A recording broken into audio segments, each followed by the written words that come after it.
পিলখানায় BDR বিদ্রোহের মামলায় পুনঃ তদন্তের আহ্বান জানিয়েছেন চাকরিচ্যুত জওয়ানরা। রাজধানীর শাহবাগে মানববন্ধনে তারা এই আহ্বান জানান, দাবি করেন চাকরি ফিরিয়ে দেওয়ার পাশাপাশি আটককৃতদের মুক্তি দেওয়ার। সীমান্তরক্ষীদের বিডিআর বিদ্রোহ পরিচিত পিলখানা ট্র্যাজেডি নামে। এই ঘটনায় 57 সেনা কর্মকর্তা সহ নিহত হন 74 জন। 2009 সালে ঘটে যাওয়া এই হত্যাকাণ্ডের দুটি মামলা এখনও চূড়ান্তভাবে নিষ্পত্তি হয়নি। হাসিনা সরকারের পতন হয়েছে মোটে কদিন আগে। এর সাথে সাথেই পিলখানা ট্র্যাজেডিতে ক্ষতিগ্রস্ত জওয়ানরা ফের জড়ো হয়েছেন। শাহবাগে জাতীয় জাদুঘরের সামনে করেন মানববন্ধন। এই আয়োজনে জওয়ানদের পরিবারের সদস্যরাও যোগ দেন।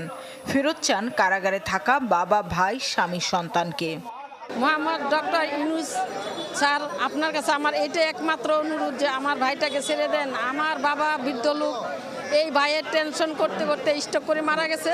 আমার স্বামী একদম অক্ষম, এখন আমার রাস্তায় বাড়ি জিরগিরি করা ছাড়া কোনো উপায় নেই, তাই আমার সন্তানটা আমি খালাচ্ছে।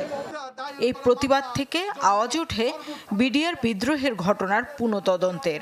দাবি জানান দেশি বিদেশি সব ধরনের সংশ্লিষ্টতা খুঁজে দেখার। দায়ের করা মামলার জন্য সর্বোচ্চ বিচারের জন্য দাবি জানাচ্ছে। আমরা প্রত্যেকটি সদস্য অস্ত্র আমরা সরকারের প্রতি সম্মতি রেখে অস্ত্র জমা দিয়ে এসেছি, কিন্তু ট্রেনিং কিন্তু জমা দেয়নি।